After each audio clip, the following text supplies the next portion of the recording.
Big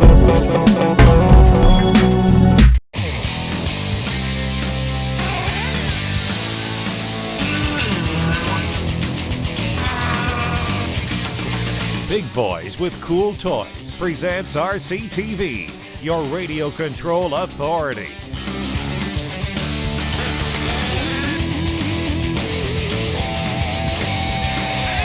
Brought to you in part by X10 Productions.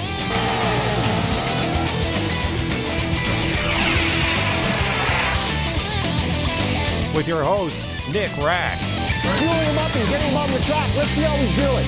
This thing is massive.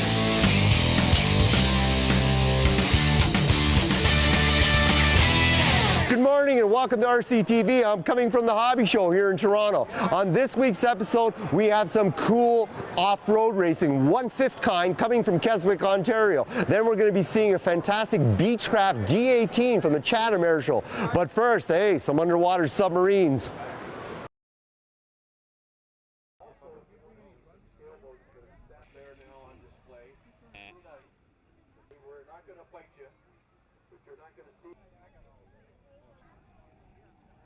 Chris, nice to meet you. Nice to meet you. Beautiful World War II submarine. Tell me all about it. Well, it's a replica of a real Type 2 U-boat, actually 2C, U-62, which was built between 38 and 40. It was a small coastal type submarine. It was used actually in a number of operational patrols and then delegated to training duties in the Baltic. Wow. And the boat itself was scuttled in 1945, in May 45, by the crew. Oh, really? It did survive the war. I chose the boat because the insignias on the tower, and it is kind of unique. This is all done from photographs. The original U-boats here had wooden decks still. They did. Wow. Yeah. And was that very difficult to create? Yeah, it's a bit of a challenge for anybody that wants to take on a World War II boat. Mm-hmm. If you do not support it properly underneath, it tends to cave in on you. But you got to look at it. It gives you a little bit of authenticity as well. It kind of does. Yeah. It kind of does. does. It does. I bought the hull, just a plain fiberglass blank, in 1994. There was no detail on it, no weld lines, no rivets, absolutely nothing. No holes, no flat holes. And then I worked a bit on it because I had a knee injury, and I started cutting the holes, the flat holes, and did a bit of detailing on the tower, and then it sat. Eventually I retired in 97. My wife said, well, what about this hull? It's sitting down there. Don't you want to finish this? And so I finally got going in 2000. And 2001, during the winters, I built the boat. I had it running early 2002, went to the sub regatta in the United States near Boston. I came in with first prize for RC engineering and craftsmanship, and my son, he ran the boat in the regatta, and he also got first prize in the regatta, so we did all right. We got a prize for First boat, first time out. First boat, first time out. There you go. Yeah, well, it felt you must great. have been pleasantly surprised. Oh, you must have said to yourself, wow. Will we ever?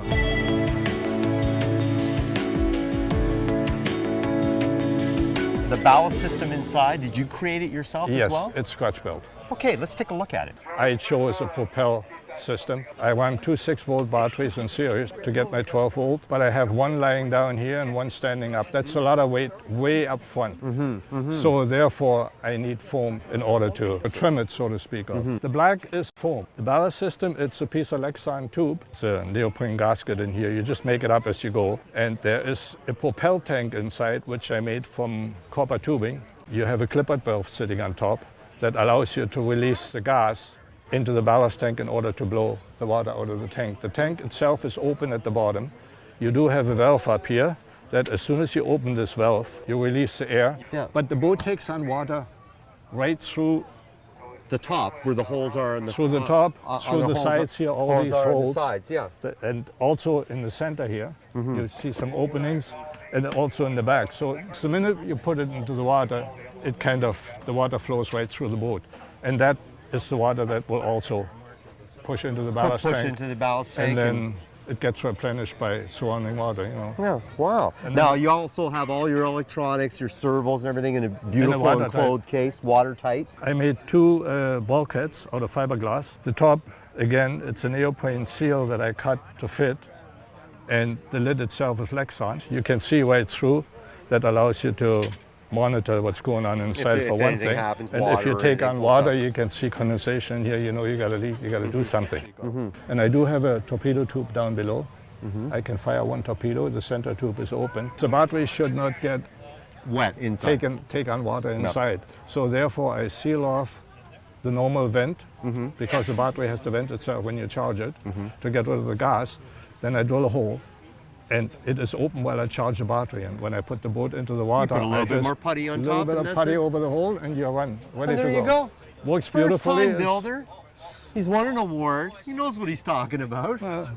That's what we want to see here on RCTV. Well, you Chris, learn fast. thanks a lot. I mean, just very beautiful welcome. craftsmanship. Well, thank you for showing me the boat. It was great seeing it on the water as well, Chris. It was nice talking to you. No problem. And come and see us in Guelph. Yeah. Riverside Park, pretty well every Saturday, all day.